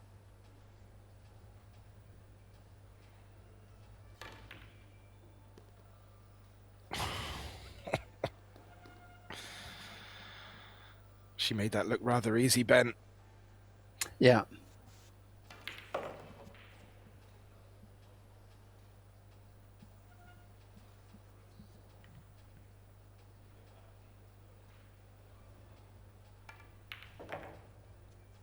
Cheska, the Flash CENTENO, looks like putting herself into pole position in this winner's first round match.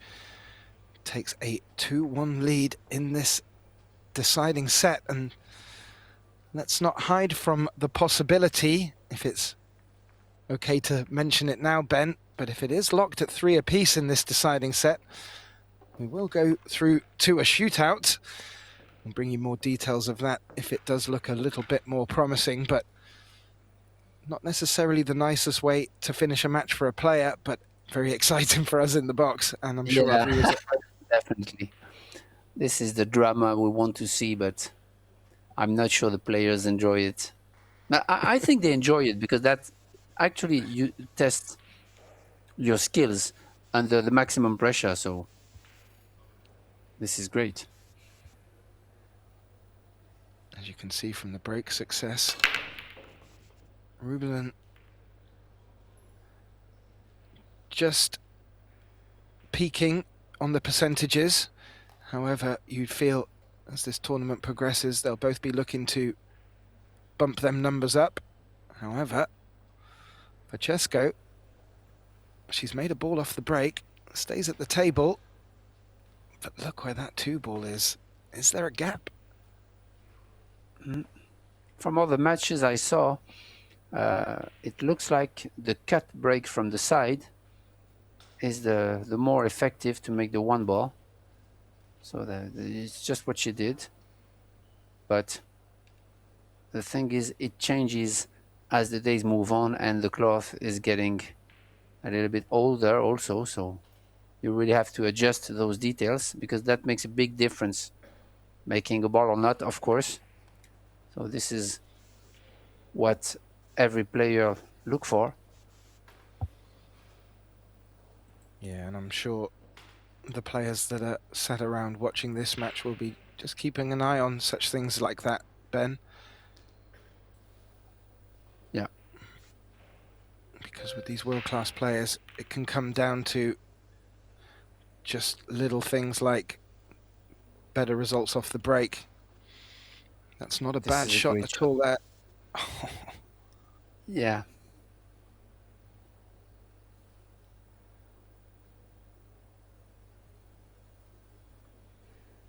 Yeah, maybe even say that Amit's had the better of the safety play so far, but Cheska's got such shots available in her arsenal. She can jump for fun. You really do need to keep her locked up.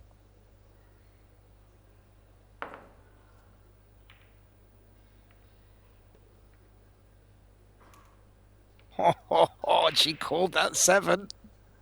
Fantastic shot. Yeah, this is unbelievable.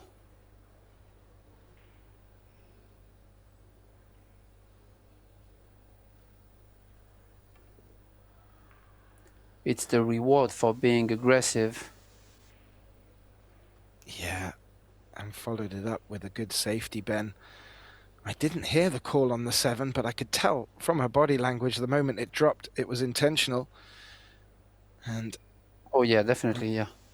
Yeah, rather than push the offense, she's brought Rubelin back to the table with quite a difficult look at this 2. Not too sure if she's picking out a two-rail kick and stick here. Yeah, this is where I don't know. This is where the Filipino culture comes into play, because I bet that any European player in the audience would have gone for the jump shot for sure. You know, to try to bring the cue ball back behind the 9. And this is all about the culture of the game, because also in the Philippines, most matches are the jump cues are not allowed. Also, they play like this, so they get used to kicking. That's why they kick so good. And that was a fantastic kick shot.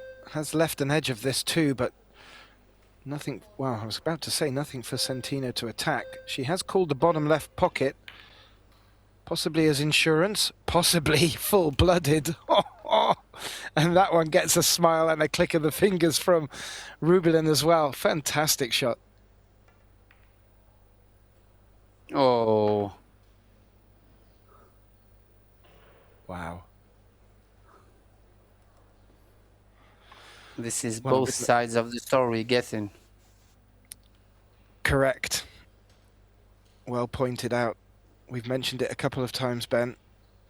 But after that shot, this would not be the result I would have expected to come next. Ooh.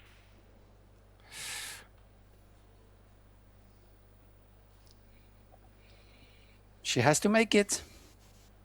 Only make the ball, but still a difficult shot.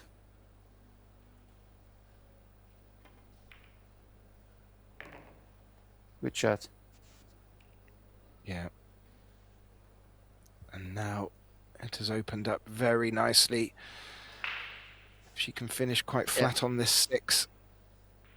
Yeah, the thing is, you really definitely want to cut the 5 ball as thick as you can. Whoosh. The speed should be okay. Little puff of the cheeks, understandably so.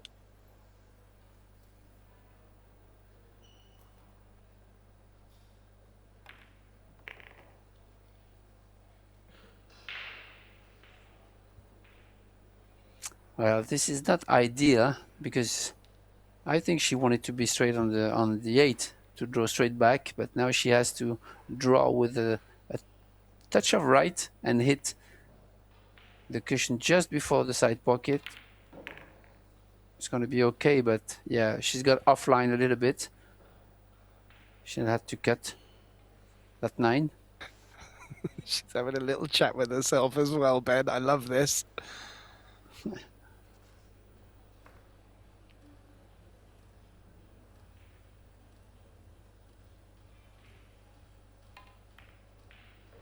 Yeah, she killed it. She killed the cue ball really nicely there. It's not easy to do.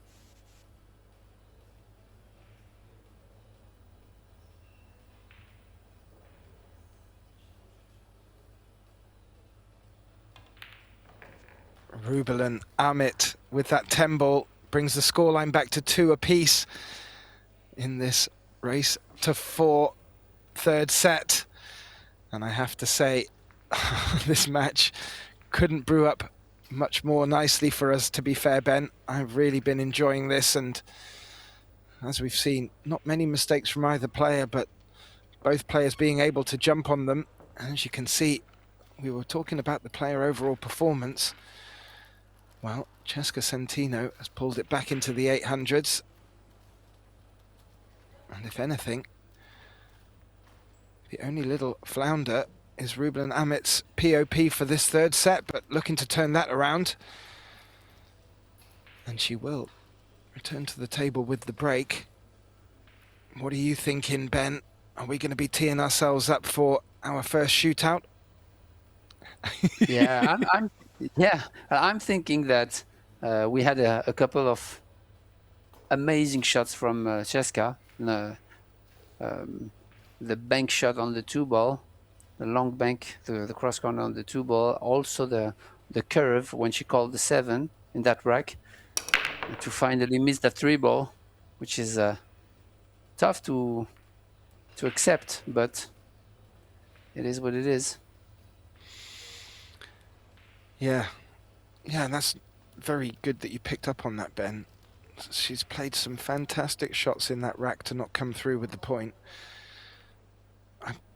You just feel the way you've picked up on, it is her style of play. I don't think she's fazed by anything that she misses.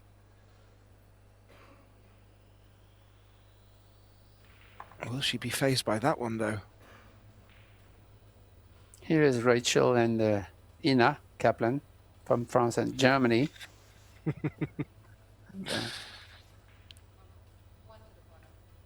I know Rachel really well. She's only 15 years old, great talent. And I can't wait to see if she's going to put the work she needs to be a top player. She's a wonderful person, both on and off the table. I had the pleasure of meeting her in Slovenia at the European Youth Championships, where she picked up success. And a pleasure to be around, and I'm very much looking forward to seeing the exciting things from her. But as you said, the work needs to be put in for all of these players. But it's good to see them getting reward as well, Ben, from all their hard work. That was nicely played. Yeah, and that's why this is a main thing in Europe that we have the Youth Championship, because it leads the young generation to have international competitions and to win medals and titles already at such a young age. And this makes a huge difference. If you pick up the best players in the world today, they are all from the European Championships youth programs and European Championships men programs. Yeah. This is really powerful. I have to say the venue was just as pretty and as attractive as we find it here in Rome, and just to be able to play under the lights and on Predator Arc tables and against the best that Europe has to offer really brings them out of their shell. It was a pleasure to watch and be part of, and even better to see some of them leaking through into the World Championships here in Rome. What has she got here? Yeah, she played safe on the 2, but she unintentionally made another ball.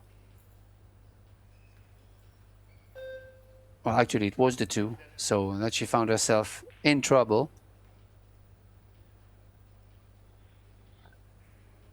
Just wondering, yeah, it looks much too much to be able to play the Masse. Yeah, she's going to go one rail, try to make the combination here. Oh, that was close. Good shot.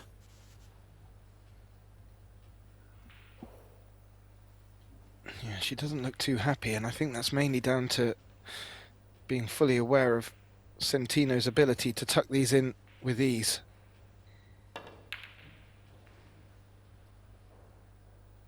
Ooh, but not on this occasion, Ben. That 4 may run favourable, though. Yeah, but I'm sure Rubelin is happy to be back at the table. Another opportunity to play safe, even if she doesn't have an open shot after Cheska miss. She's gonna play long, and try to get the cue ball behind the 5, like this. It's gonna be short, but still okay. At least she created distance. Yeah, and this one looks a little bit trickier for Cheska to take on, Ben. It does look like that cue ball's going to run into trouble, making it very difficult to guarantee position.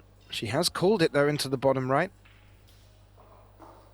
Yeah, I think a more conservative shove should be sending the 4 ball into the 8 and try to bring the cue ball back up table behind the 5. This is very, very aggressive, but yeah, won a World 8-Ball Championship in the last few weeks, and let's not hide from the fact Cheska is our reigning champion at the moment, defending champion.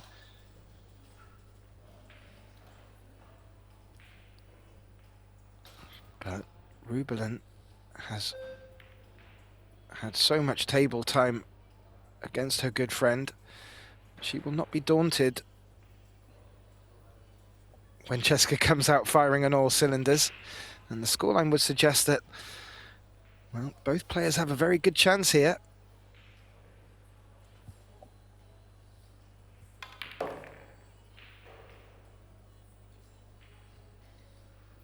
Ooh, did she leave herself any angle, Ben? Yeah, she was smiling because she was dead straight on the 5, and now she has, I believe, a slightly wrong angle on the 6 to get back to the 8, but the 8 is hanging. Yeah, that's good. Good shot.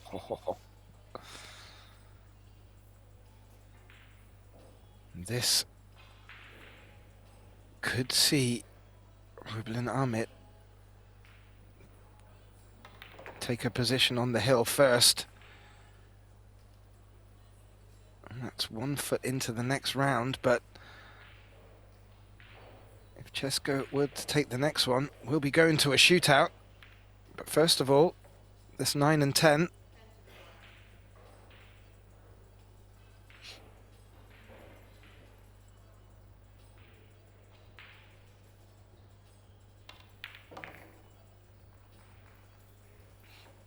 Fantastic, fantastic, and has put herself on the hill in this deciding set. Her opponent, Cheska CENTENO, just 1 rack behind. 3-2 is the score. And a little reflection as we take a look over across this beautiful arena here at the Rome Cavalieri. A few players, just some highlights of players booking their place in the next round. Pia Filler has taken a 2-0 win over the Turkish player Sinem Koktan. And another interesting one, Jasmine Ushan has taken a 2-0 win to book her place in the next round over Hong Jin Yu. And this is the fixtures coming up. 20 minutes from now, we hope, we'll be returning back onto table 1 with action between Jiafang Fu and Ina Kaplan. Our cameraman picking up a lovely smirk on the face from CENTENO. But it will be Rubelin Aramith to break.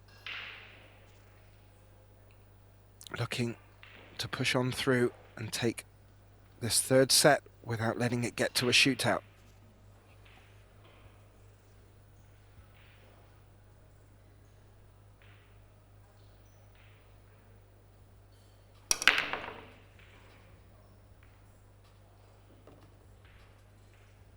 Good break, powerful, but you see as she hit it pretty square, the 1 ball went far too high from the side pocket. That's why I was saying in the previous rack that the cut break is more efficient to try to make the 1 ball on the side for the moment.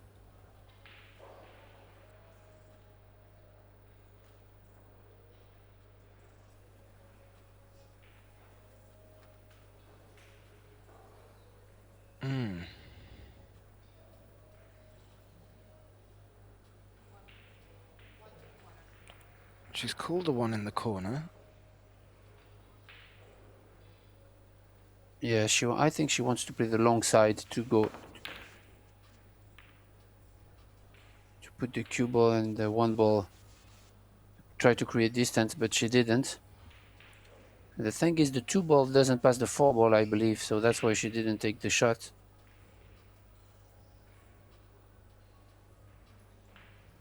And the 2 ball only passes the 7, I believe.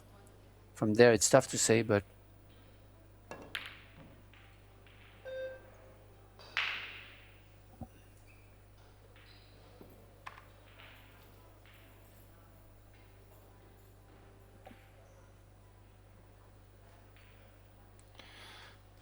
Okay, this is an angle on the 1. If it yeah, doesn't I believe pass she can. Sorry. I believe she can cross table too. Yeah. She went too far. But I really don't know if the 2-ball passes the 7. I believe it does.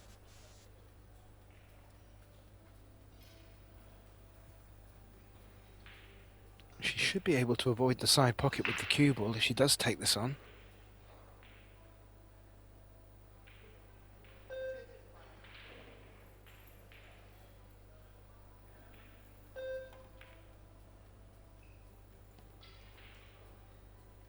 Whoa. And brings it round the 5 beautifully. Great shot there.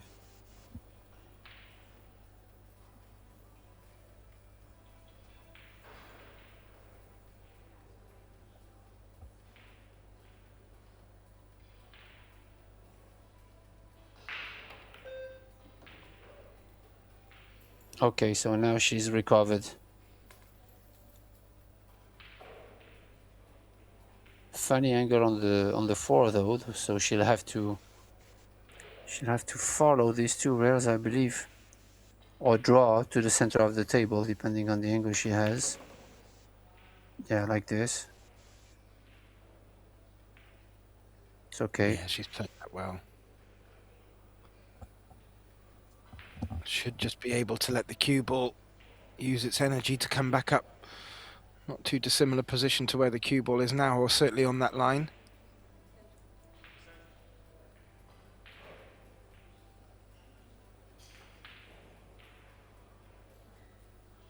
She'd really like to keep CENTENO in her chair here.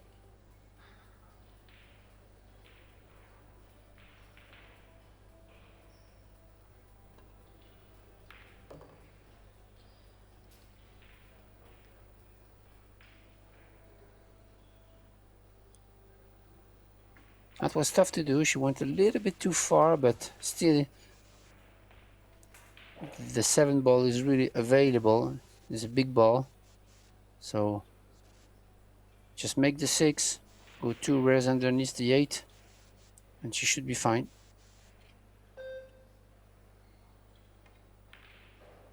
Good shot. Yeah, and avoids the 8 as well. This looking very promising here. And I have to say, what an opening match we've been gifted here on day 2. I will announce what's coming up next on this table very shortly, but if this is any indication, Ben, on how day 2 is going to pan out, we are in for an absolute corker. Yeah, definitely.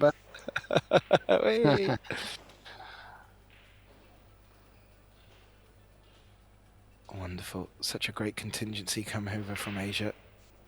Oh yeah, and the woman we just saw is Xiao Fengfu. I had the pleasure to witness her playing for real, and you will see in the next round she had an absolutely smooth stroke. It's really crazy, and she will take on Ina Kaplan next. So stay tuned, guys. Thank you indeed, Ben, and a lovely hug from both players. It was a game played in great spirits, and it could have gone either way, but on this occasion it's gone the benefit of Rubilan Amit, who books her place in the next round.